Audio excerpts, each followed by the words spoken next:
Welcome to PonderCast. We're at some episode, I don't even know what number now, but we've got one of my good friends. He just, well, he inspires me whenever I see him and whenever I get a text message from him, which is often. He's a Google innovator. He's a former science teacher. He's a presenter at Teach Like a Student with Marcus Painter. He's a Google Ed trainer. He's an ed tech hero. He's a 411 vodcast. He's a strategic learning coordinator at NewPal. What else do you do, Chris? My gosh, I felt like I was being introduced for I don't know, a fight or something. I've got the belt. That's awesome. I mean, not only are you like the teacher, but you are like the entertainer. And I can't believe I just forgot this, but the best shoes in the game. That's right. I wish I had. I have socks on now, but there is nobody else in ed tech that can compete with me in shoes, and that is a fact. Michelle Eaton tries, and she tries her hardest, but it's just a distant second. Yeah. And I'll there's some people that can come hard for one day, but if we can do a 2-week-long conference and every day. So something new. Gosh, I wish I made new pal money, and I could get that. Let's get started. First of all, what is a strategic learning coordinator in NewPal, Indiana do? It's evolved over the last few years, but it started off as basically technology integration specialist. That's probably what it's most commonly called. However, in the years that I've been in the role, we've since got rid of a tech director role and kind of reorganized. So it's now like a hybrid role with maybe a third the responsibilities of a technology integration specialist and a third of just whatever educational awesome they tell me to do. So it's a wonderful role, and I'm truly doing my passion. So it's exciting. That's awesome. And so you're in the classroom and you're helping teachers and you're doing PD all the time. And yep. And so that's the best of both worlds, right? Like you get to still have relationships with the kids, and then you get to have relationships with the staff. And a lot of people don't get to experience that, and that's a magical spot to be. Yeah. So I know you're just everywhere in conferences, and we've seen you do present like a student, and you guys have got some awesome stuff there. What are you gonna blow our mind with today? So I'm gonna show you a trick. So for me, when I first got into teaching, YouTube was just kind of funny to say, it's going to age me, but YouTube was a new thing. And so I was putting YouTube videos into my science lessons, kind of viral videos, and it made class fun. And I saw how that sort of changed the dynamic of my class. But since then, I've wasted a lot of time looking for content. So the greatest time saver for a teacher that uses YouTube ever. And it's so simple that it's just why didn't I think of that? So I'm going to show my screen, if that's okay. Yeah. Let's get after it. Yeah, there were so many things over the weekend I'd be watching YouTube, and then I'd come in on Sunday night and be like, oh my God, OK Go just made the coolest Rube Goldberg. We're going to make Rube Goldbergs on Monday. And I had no idea what I was getting into. But yeah, YouTube is the best teacher. Yep. So anyways, let's say I was science teacher, and so if I were to search for any term, I think the last time I searched mitosis, it told me 600 and something thousand results. And so anybody can post videos, and there's going to be some good ones and there's going to be some not so good ones, and you waste hours of your life trying to find what's good and not good.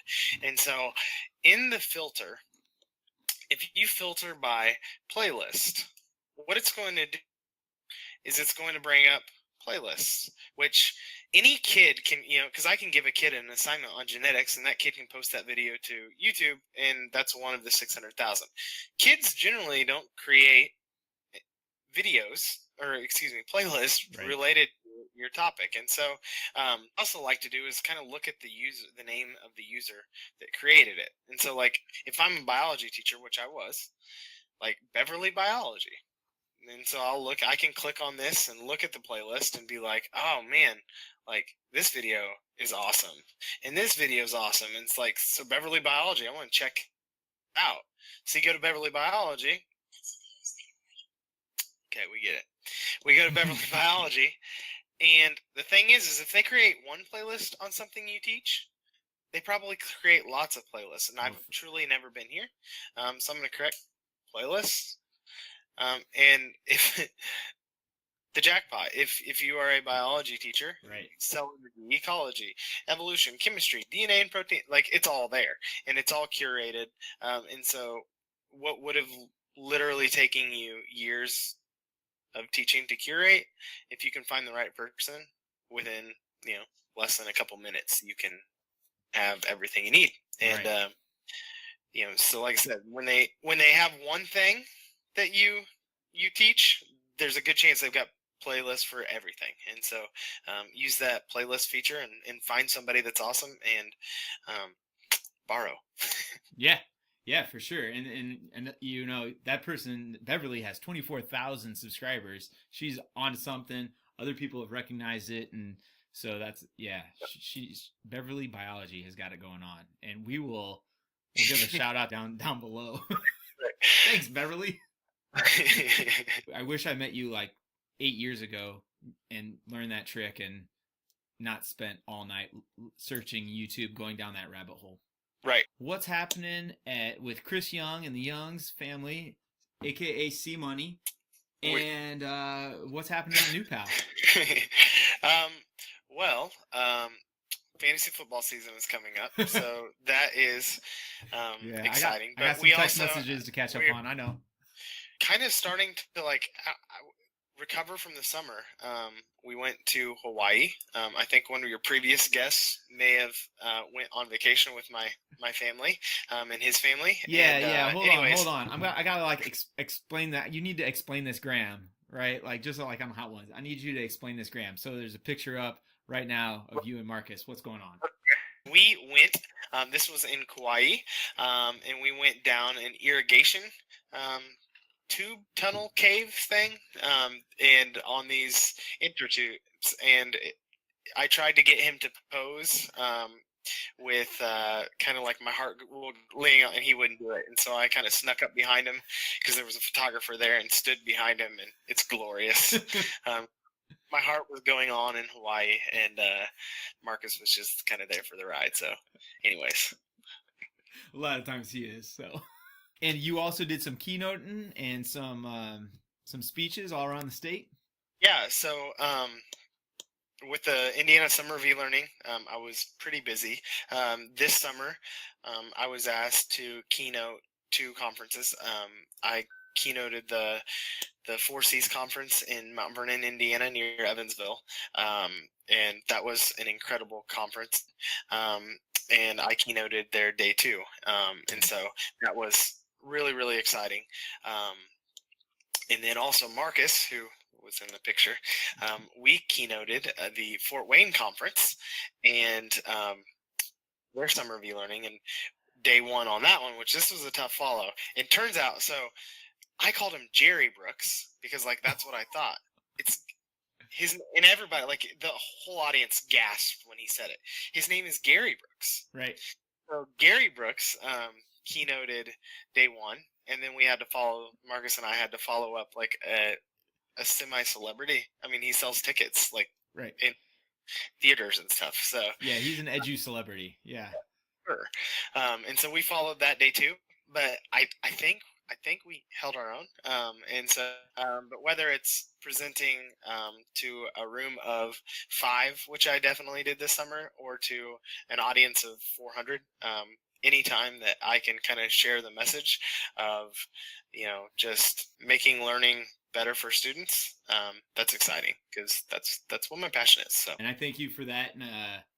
And one of the reasons I love hanging out with Chris and all the other EdTech heroes and all our other friends is, it's not like education technology. It's not like EdTech. It's like there's technology, and let's find a way to use it in the classroom. Let's find a way that a Sphero or a drone or a Google Slides or YouTube can be used in technology. And then, having that professional learning network just is amazing for me, and it's great to have you guys in my corner. So thank you so much for helping out.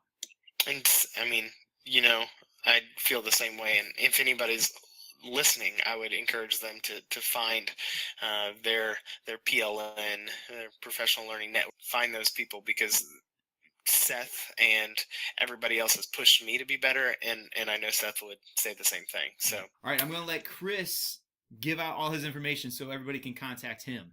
yeah, so the easiest way is just on Twitter at cyoungedtech.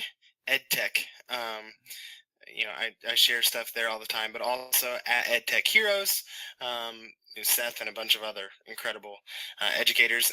I'm also part of a vodcast called the 411 Vodcast. You can search that on Facebook or YouTube, and also Twitter as well. Yep. All the social medias. Thank you, Chris.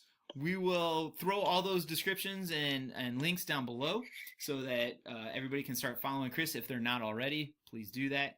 And then thanks for watching. Please share this. Please like this. Please subscribe. Subscribe right here, I think. All right. See ya. High five. See ya.